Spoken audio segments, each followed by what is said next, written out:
ဒီနေ့တော့ကျွန်တော် MOSFET တိုင်းတာနီးနောက်တစ်မျိုးပေါ့ဗျာနောက် level တစ်ခုကိုတိုင်းနေပေါ့ဒါကတော့ထိတ်ချုံနေတဲ့အချိန်မှာကျွန်တော်တို့ဒီ drain switch ရဲ့ resistance ကိုတိုင်းတာဖြစ်ပါတယ်အဲ့တော့အရင်တော့ကျွန်တော်တိုင်းပြခဲ့တာတွေကဒီ diode breakdown voltage တွေအထဲမှာပါတဲ့ crystal များလားနည်းလားပေါ့အခုကတော့ဒီသူ့ရဲ့ resistance ကိုတိုင်းမှာဖြစ်ပါတယ်အခုပထမဦးဆုံးတိုင်းပြတာကတော့ဒါအရင်တုန်းကဝယ်လို့ရခဲ့တဲ့ 85D16 ပေါ့ဗျာတော်တော်လေးကောင်းတဲ့အမျိုးအစားထဲမှာပါတယ်ဗျအခုတော့အဲ့လောက်ကောင်းတာမရတော့ဘူးပေါ့နော်အဲ့တော့ဒါကသူ့အတိုင်းကြည့်လိုက်တဲ့အခါမှာ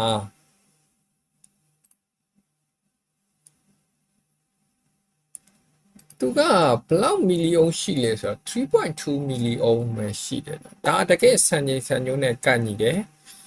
3.2 နဲ့ 3.8 ကြားတဲ့လောက်မှရှိရပါတော့တော်တော်ကိုကောင်းတယ်ဒီမျိုးစားကနော်အဲ့ဒီနောက်ပိုင်းမှာတော့ကျွန်တော်တို့ရတဲ့ပစ္စည်းက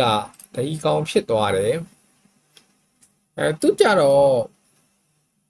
တိုင်းကြည့်လိုက်တာ3.8 မီလီယံ3.8 မီလီယံဆိုတော့လေသူရဲ့ specification နဲ့ကတော့မထွက်သေးဘူးဗျ3.8ဆိုတော့မဆိုးဘူးသုံးတဲ့နဲ့တိုးတော့သူ့ရဲ့စီးသားလေးတွေကဒါ original စီးသားပုံစံမဟုတ်တဲ့ပုံစံလေးတွေဖြစ်နေရပါတော့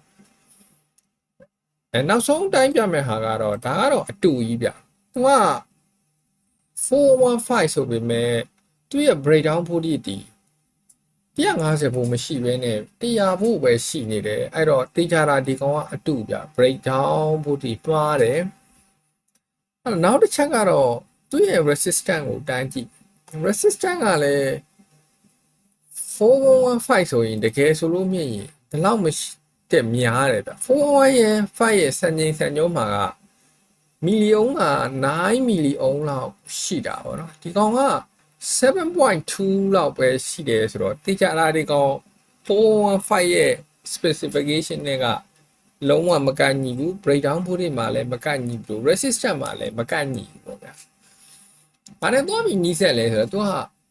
410နဲ့သွားပြီးတော့နီးစက်တာကိုတွေ့ဒါကတော့ internal resistance တိုင်းတဲ့ပုံပေါ့ဗျာတခြားတိုင်းတာတဲ့နီးတွေလည်းရှိတယ်အဲ့ဒါကတော့ပစ္စည်းမစုံလို့တိုင်းပြလို့မရသေးဘူးပေါ့ဒီလိုစတိုင်းပြလို့ရတဲ့ဟာကိုဒါတိုင်းပြတာဖြစ်ပါတယ်